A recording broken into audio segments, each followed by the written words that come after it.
This meeting is being recorded. And so I'll ask one more time now that we're actually recording. It's okay for us to record you, right? Yes, that's correct. Great, thank you.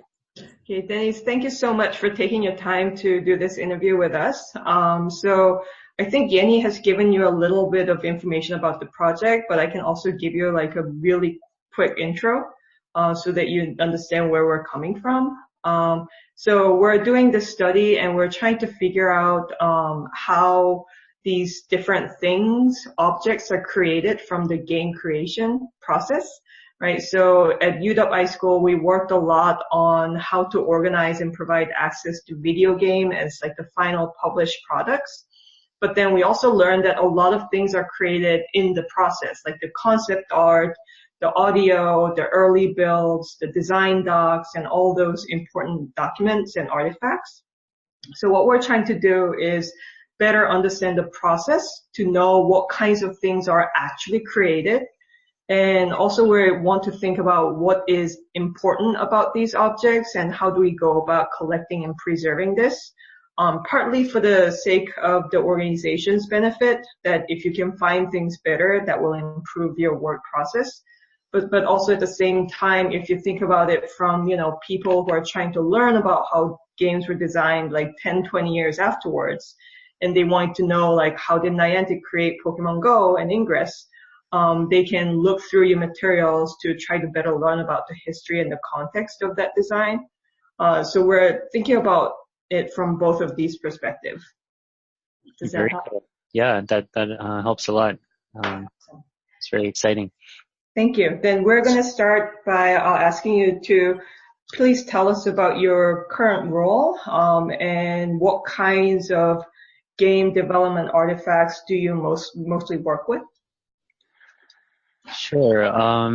So yeah, my role here, I guess my official title is VP of Interaction and Visual Design.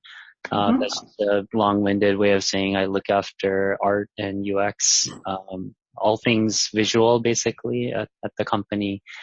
So my team is responsible for development work to create the products. These wild augmented reality, real world based game experiences. So yeah, for that reason, I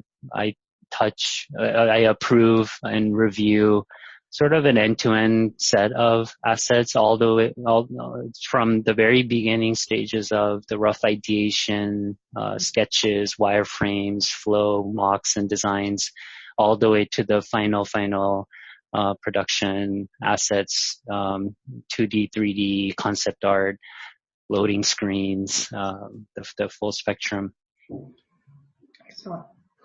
So when you think about these kinds of artifacts that you create, what would you say is the most significant properties or features of these different materials if you were to collect and save them? What do you think is the most important information about these artifacts? That's a good question. It's a big question. I think my current sense of things is that the industry is still struggling with kind of how to do this well. There are lots of tools, lots of commercial tools, some free open source tools.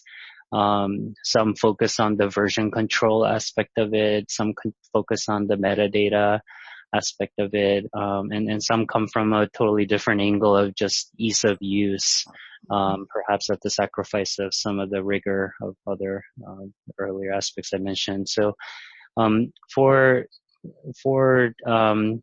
me personally, we're sort of at a state where we have sort of where we want to get to, a notion of where we want to get to. But we aren't there yet, and we're sort of experimenting and trying different things. So I guess first and foremost, the most important is just preservation itself is important.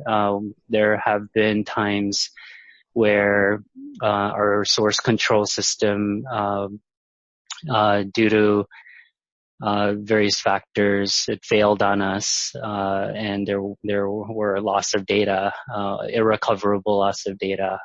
Part of it was we were spinning out of Google, and in that transition, there were some hiccups, and the tools weren't mature enough. We were trying to use Git at the time, and it was a module on top of Git called LFS, Large File Support. And it was just one of those things where one artist ran one bad command, and it sort of wiped out a partial part of the history, one of the branches. So things like that really kind of it has a visceral effect on you. It's like, many man hours worth of work lost, or sometimes irrecoverable. So in hindsight, like some piece of like early work that is part of the history for the company is lost. So whenever that topic comes up again, sometimes we still get requests for those assets. Hey, what happened to the source file for XYZ? And I have to explain again the bad episodes that happened. So so the topics that you guys are researching is pretty top of mind for me and companies like ours. Preservation in a safe manner is the basic starting point. Version control, I think, is pretty up there in terms of priority. Whenever you have a mid to large size team working, often you're touching the same files, you're doing revisions on top of someone else's work. So playing traffic cop where you're not overriding one another in an uncontrolled, chaotic fashion is not good. So you need some system that allows really good snapshotting and metadata that goes along with that snapshotting. What else is there? Some just kind of in no order, just other related topics that come to mind are just like file types. Sometimes like the binary files are sometimes created by tools that are only familiar with certain part of the team. So that becomes tricky years later if you're not sure what program exactly was used to create that thing, and software evolves all the time. So even within the same software package, if the file forked at any point, if the file type forked at any point, then you end up with a weird situation where you need that specific software and that specific version, which may not be easily available anymore to open and edit. So that becomes kind of part of the important metadata information that we need to preserve, or some text document explaining exactly here is exactly the setup you need, this OS, this version of this software, and that gets tricky.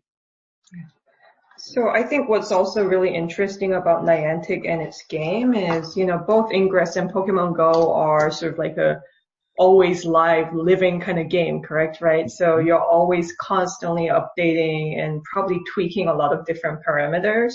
And also there's like a real world component, right? Because there's like the AR component and the location data that you probably use and try to tie it in with the game. Can you tell us about, when you think about those kind of unique aspects of Pokemon Go and Ingress, like, do you think there's something that's different for how you manage these assets because of those unique aspects? So there's definitely kind of a duality to our, I guess, the assets that populate our game world. So some are created more traditionally, like by artists and by kind of more statically created objects. But if you think about sort of the points of interest, we call them internally as POI data, so points of interest data. That's a pretty vast kind of treasure trove of like real world location metadata information that serves as sort of what makes Niantic special. And it's user generated data, so it's not like Niantic, it's not that